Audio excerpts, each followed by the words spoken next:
Hey friends, happy Friday! It's a joy to be able to come in here and be with you, and I've been working with my groups on drive and groove and just internalizing the beat, just feeling the beat.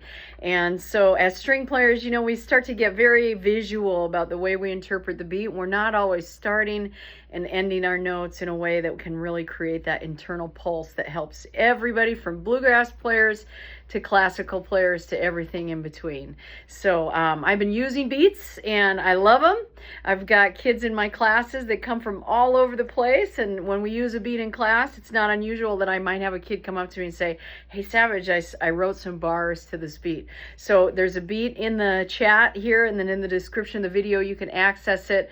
But I'm just doing something very simple with some of my beginning kids to get them to buy into playing their instrument. These are elementary school kids who just picked up an instrument, may not have any context for being a string player. And my beat is this.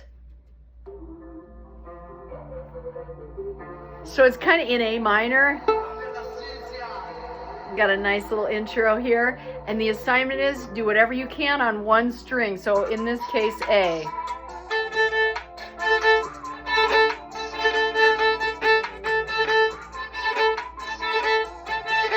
So they can do anything they want on open A. It's like the easiest thing. Kids in the very first few weeks of school who have not done anything other than play an open string can do this, and they pass it down the line. And when they pass it down the line, they're practicing passing on a break, making eye contact, telling the person next to them, hey, it's your turn. So there's no definitive amount of time that they have to do this, so that it's the student's comfortability level that allows them to kind of riff on it for as long as they want. Look at the person next to them.